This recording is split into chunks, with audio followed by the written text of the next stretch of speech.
Belum pernah Allah menciptakan makhluk seindah manusia, sesempurna manusia. Belum pernah. Itu di Ragunan makhluk Allah puluhan ribu. Bandingin nama kita, bagus mana?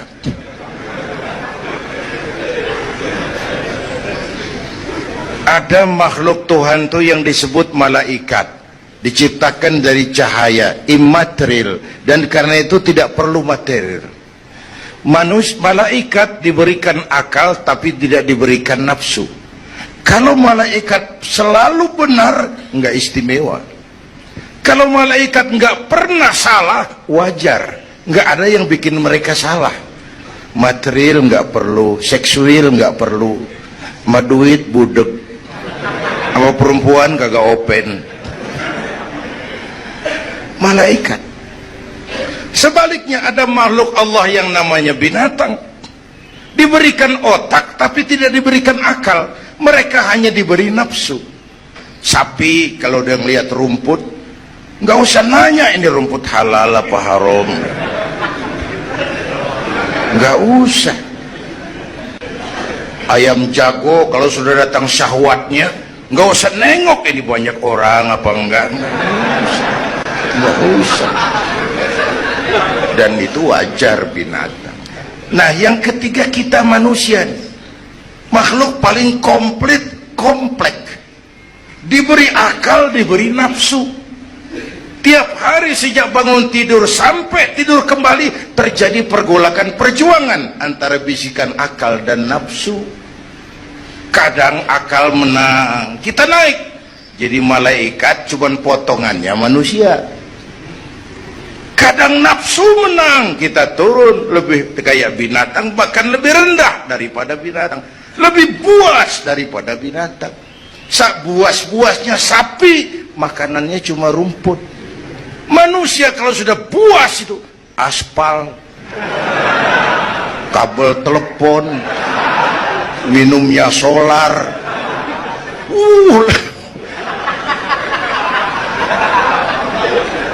Lebih buas dari binatang sekalipun. Agar akal bisa mengendalikan nafsu, Allah menurunkan agama, bukan menghilangkan, mengendalikan, mengatur. Manusia tanpa nafsu bukan manusia. Manusia nafsu melulu, kebo.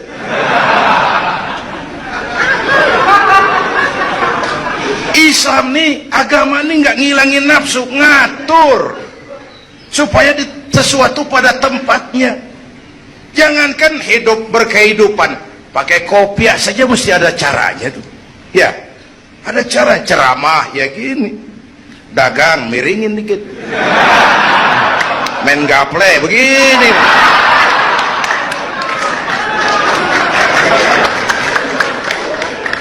Pakai kopiah aja ada cara aja tuh.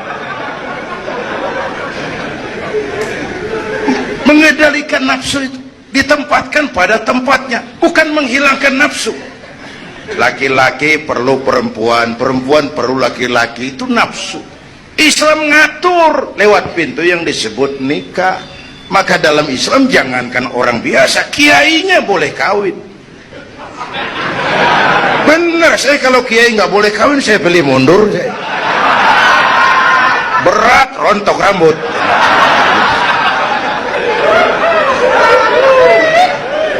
Ngatur. Saudara-saudara hadirin yang saya hormati, jadi ternyata di sini bukan perjalanan terakhir. Bahkan ini harus jadi titik awal ke depan, menata hari esok yang lebih pasti dan lebih baik. Pertama, jangan pernah terniat kita akan kembali ke sini lagi. Jangan pernah terniat bahwa kita optimis, itu harus. Bahwa kita semua punya salah, itu pasti. Nih, saya nih, Zainuddin nih, kalau mengharap masuk surga pakai amal yang saya kerjakan sendiri, roman-romannya tipis harapan. Bener. Sholat saya berapa banyak saya tahu, sedekah saya berapa duit saya tahu, sholat saya berapa banyak saya tahu. Terus saya baca sejarah, Nabi Adam dosanya atu, makan buah khuldi. Nabi Adam dosanya atu, dikeluarin dari surga. Kita dosa banyak, pengen masuk, kan kagak nyambung nih, nggak nyeklek nih. Untung Allah itu bukan Tuhan pendendam. Allah itu ramah dan penuh rahmah. Manusia, dosamu banyak, coba kau lihat rahmatku jauh lebih banyak. Manusia, dosamu besar, lihat ampunanku jauh lebih besar. Kau nangis di hadapanku, aku senyum melihatmu. Kau berjalan menujuku, aku lari menyambutmu. Sini manusia, sini. Itu yang bikin kita optimis. Allah ramah dan penuh rahmah. Tuhan kita bukan Tuhan pendendam.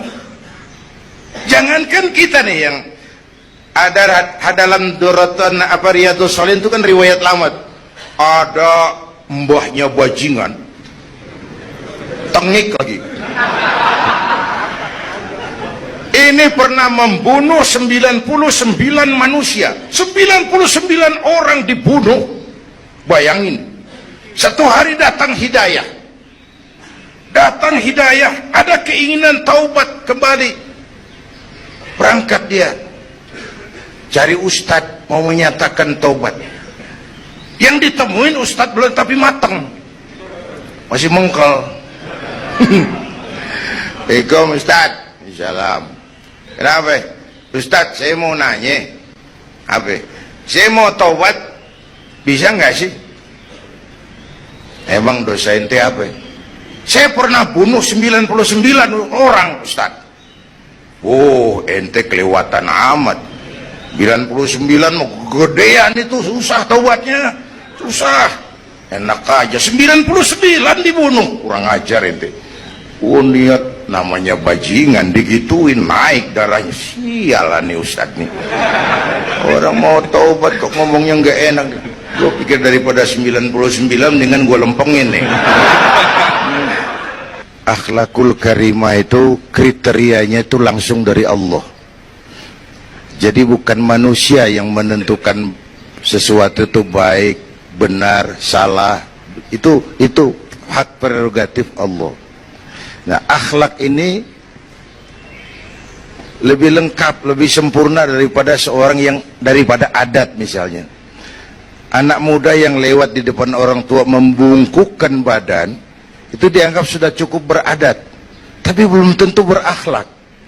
Niatnya apa dia bungkukin badan? Ngelihat kaki-kaki udah bongkok. Tergantung niatnya itu. Secara adat dia sudah beradat, tapi belum tentu berakhlak, bergantung motivasinya. Oleh sebab itu dalam Islam, akhlak itu 3. Pertama, akhlak kepada Tuhan. Ini yang terpenting dan ini pondasi. Akhlak kepada Tuhan itu intinya 2. Jangan menyekutukannya dengan sesuatu pun, jangan menyembah kecuali hanya kepadanya. Itu berakhlak apa tidak kita kepada Tuhan, kelihatan dari 2 ini. Jangan menyekutukannya dengan sesuatu, jangan menyembah kecuali hanya kepadanya. Itu sumber nilai akhlak. Jangan menyekutukan Tuhan dengan terang-terangan atau remeng-remeng. Kadang-kadang kita terang-terangan enggak, remeng-remeng kejebak. Gue entak pakai cincin ini nih, tuh cincin dah. Gue entak pakai cincin ini nih. Jangan anak perawan, nenek-nenek lihat gue lemes. Nenek-nenek ya lemes. Nah, jangan menyembah kecuali hanya kepadanya. 1. Yang kedua, akhlak kepada sesama. Baik sesama muslim, non-muslim, dan seterusnya. Yang ketiga, akhlak kepada lingkungan. Dia sama pohon ini kan kita harus berakhlak. Sama air kita harus berakhlak. Satu saat kampung saya banjir, saya ngomong sama engkong saya, "Kong banjir kong." Kata engkong saya, "Biarin, bukan salah air." Habis, salah lo. Salah kita bagaimana? Lah, lo tempat air lo tempatin. Yang punya tempat datang dia kagak ngerti, ini tempat gua di sini nggak beda lo. Banjir. Artinya apa? Di Jakarta ini kita nggak ngasih tempat buat air, pantas dong dia ngayap kemana-mana. Al-Quran mengajarkan wa tilkal ayyamu nudawiluha bainan nas. Hari itu kami putar di antara manusia. Tidak ada yang tetap. Segalanya pasti berubah. Sehingga para filosof bilang yang tetap adalah perubahan. Yang tetap adalah perubahan. Ada saat datang, ada saat pergi. Ada hari dilantik, ada saat menyerahkan jabatan. Ada saat berdiri, ada waktunya duduk. Semua datang dan pergi silih berganti. Dalam proses perubahan itu sering terjadi pergeseran nilai. Ya Bu? Apaan? Serius banget. Emang kudu serius. Dalam perubahan itu sering terjadi yang disebut pergeseran nilai. Sebab apa? Sebab Al-Quran sudah memberikan indikasi. Kalla innal insana la yatgha ar-ra'ahus taghna. Manusia sering lupa diri apabila melihat dia berada dalam posisi yang mapan. Baik kemapanan itu karena kemampuan intelektual, karena kekuatan materi, atau karena faktor kekuasaan. Dikala itu orang sering lentur dan luntur, mengalami proses degradasi. Banyak orang tadinya dengan lantang teriak berantas korupsi, ganyang korupsi, cuma karena belum dapat kesempatan. Begitu dapat kesempatan, korupsinya lebih gila dari yang diteriakin. Ada nggak yang model begitu? Di luar negeri. Di luar negeri, luarnya lagi malah. Terjadi proses degradasi. Makanya saya sih ngarepin ini menteri-menteri kabinet baru kayak yang kemarin dilantik, DPR baru, saya ngarepin waktu dilantik tuh baca doanya nawaitu sauma ghadin. Niat puasa dulu deh.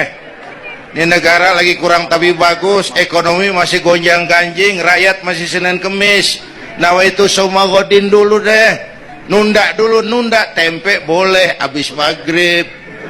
Nunda entaran. Tahu boleh abis maghrib. Menteri mau naik mobil mewah boleh, ntar kalau ekonomi udah mendingan, rakyat napasnya udah pada lega.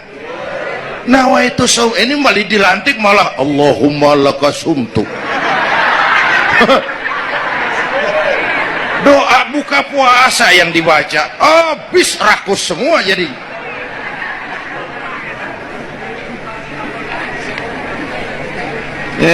Dengerin ngikutin senturi ya. Ban bingung kita. Siapa yang nanggung jawab ini? Yang jawab banyak banget, yang nanggung kagak ada. Bener nih. Yang jawab semua jawab pakai jurus bekelit. Yang nanggung kagak ada. Nih ujung-ujungnya saya khawatir kayak lagu Bengawan Solo. Akhirnya ke laut. Kalau udah ke laut udah kagak ada yang ngurusin, udah ribet urusan.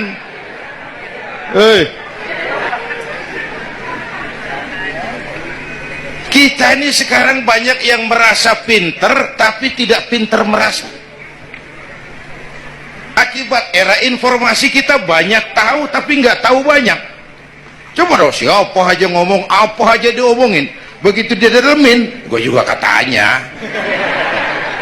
Banyak tahu tapi nggak tahu banyak. Merasa pinter tapi nggak pinter merasa. Orang tuh kalau merasa pinter yang timbul keangkuhan. Tapi kalau pinter merasa yang timbul kebijakan. Ayolah, nah itu sama godin sebentar kok, nunggu maghrib deh. Kalau ekonomi udah beres, rakyat hidupnya udah rada mapan, itu menteri mau pakai mobil buahnya mewah, masa bodo amat. Ya, dong menteri-menteri di Inggris harga mobil dinasnya 200 jutaan. Padahal Inggris yang bikin Rolls Royce, Inggris bikin mobil Bentley, Inggris bikin mobil Aston Martin. Aston Martin itu merek parfum apa mobil bagi? Merek parfum apa mobil? Merek mobil bang. Itu Aston Martin yang dipakai James Bond itu. Oh iya iya, punya bagi? Gue juga katanya.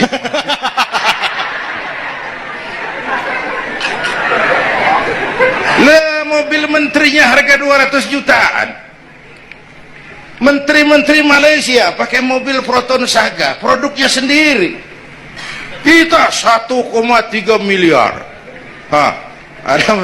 Mudah-mudahan mobil dinas baru ini bisa meningkatkan kinerja saya, kata seorang menteri. Dodol.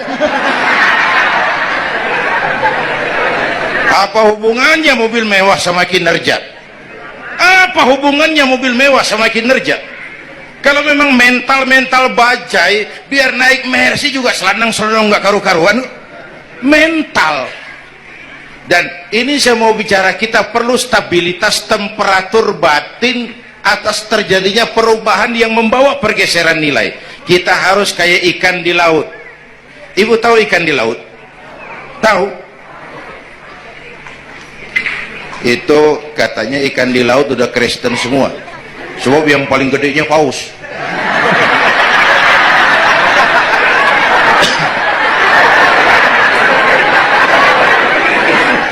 Menghadapi arus perubahan kita itu harus seperti ikan di laut, kata saya tadi.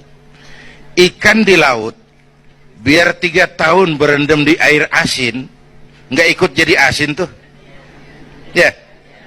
Kenapa? Karena dia hidup. Ikan yang hidup 3 tahun berendam di air asin nggak ikut asin. Tapi begitu dia mati, ikan mati mah bagaimana keadaan? Digarmin asin, diasemin asin, ikan mati. Orang yang jauh dari agama jiwanya mati. Kalau jiwanya mati gampang diasem garmin lingkungan. Dekat sama ustad kalem kayak ustad, dekat sama tukang mabok teler aja lagi. Gue sih bagaimana yang nyamper aja gue mah. Gampang diasem garmin lingkungan. Tapi orang yang jiwanya hidup, silakan buka tempat pelacuran di samping rumah saya, pantang saya ikut. Silakan buka tempat judi di depan rumah saya, nggak bakalan saya ikut. Silakan buka minuman keras di belakang rumah saya, nggak bakalan saya ikut. Jiwanya hidup. Dan jiwa akan hidup kalau agama hidup di hati kita. Kita tidak bisa menghindari perubahan. Kita tidak bisa menghindari arus persaingan. Sekarang ini jangankan dagang, jadi kiai juga kalau nggak sanggup bersaing. Ini bahasa kasar tapi jujur. Curhat. Karena sekarang orang hidup di zaman banyak pilihan. Pergeseran nilai pastilah terjadi. Dulu tahun 60-an Betawi nih, sebelum listrik masuk desa, asal sore habis maghrib kita jalan masuk kampung, berasa banyak Islam tuh. Berumah sono anak muda lagi pada baca Yasin, belah sono yang sono lagi latihan barzanji, lo sono ibu-ibu mengempet ngapalin sifat 20. Dulu tuh masih rumah gelap, belum ada listrik ya. Anak muda lagi belajar huruf Al-Quran, alif basa alif bawa alif dapan u a e u mim da semata dalapan talam dapan lu mata lu. Berasa. Nah, begitu masuk listrik, rumah pada terang, terjadi pergeseran nilai. Apa yang kita lihat? Televisi main gede-gedean. Ya, ya. Ngaku lu, ngaku. Suara Al-Quran sepi. Jangankan yang baca barzanji, yang apal sifat 20, yang baca Quran pun sepi. Ini pergeseran nilai. Dulu sosial kontrol tajam, Pak. Orang peduli sama lingkungan. Dulu, sekarang lu gue. Ya. Ya.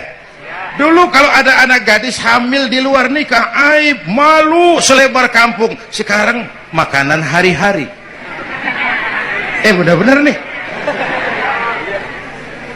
Ibu-ibu lebih menghargai selingkuh daripada poligami. Ayo ngaku, ngaku. Yang bapaknya senyumnya lebar banget nih Pak.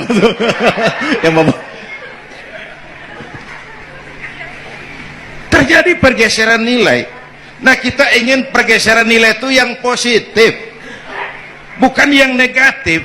Nah, supaya bisa kita harus punya filter. Ini kan abad entertain, Pak. Orang pandai membangun pencitraan sekarang ini.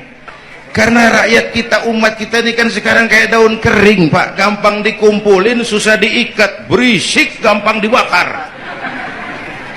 Cepat heran, gampang kagum. Masyarakat mall.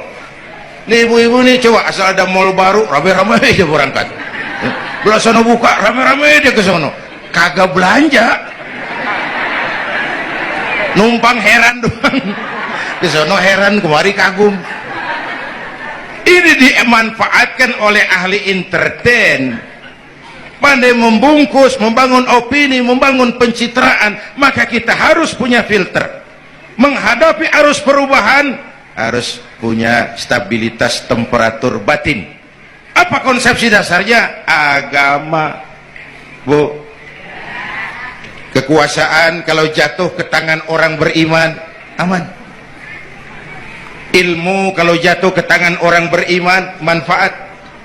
Harta kalau jatuh ke tangan orang beriman, manfaat. Rahmatan lil. Tapi kekuasaan jatuh di tangan orang yang jauh dari iman, Fir'aun kan dulunya cuman raja, Bang, cuman kelamaan jadi raja, nggak ada yang nandingin, akhirnya lupa daratan, ngaku jadi Tuhan. Ana rabbukumul a'la, aku Tuhanmu yang paling tinggi, katanya. Dihadapi oleh Musa. Dulu mah adu sihir, sekarang kan adu konsep. Itu cuman beda versi aja. Dulu adu sihir, sekarang adu visi dan misi. Polanya sama. Begitu orang tuh dikenal dari visi dan misinya.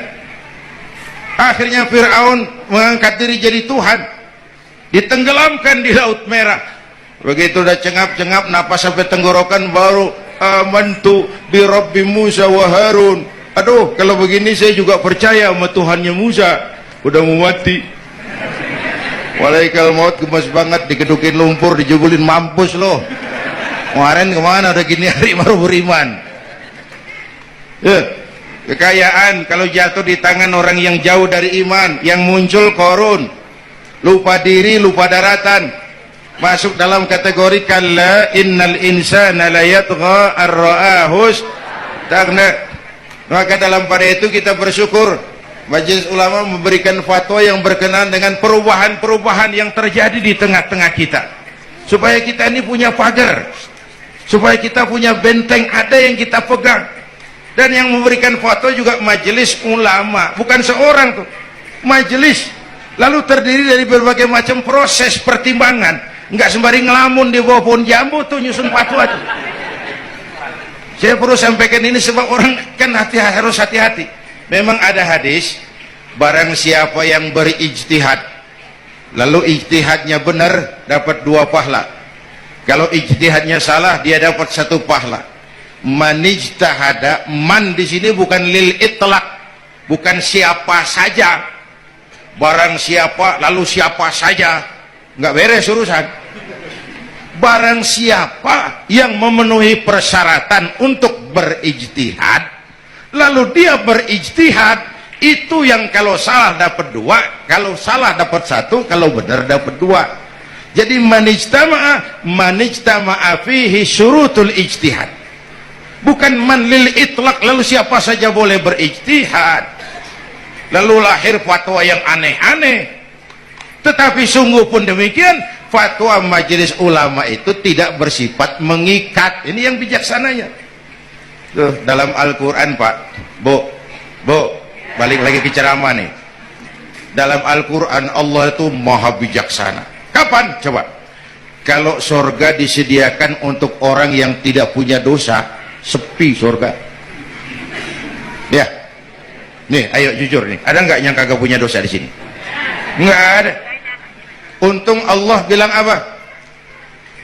Wa amma man sakulat mawazinuhu fahuwa fi 'ishatir radiyah.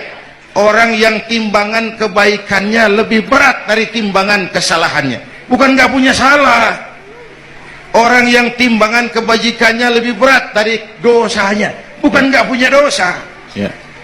Tapi lebih berat, kan itu yang kita harapin. Ada dosa, ada salah, iya, tapi timbangan kebaikan lebih berat daripada timbangan kesalahan.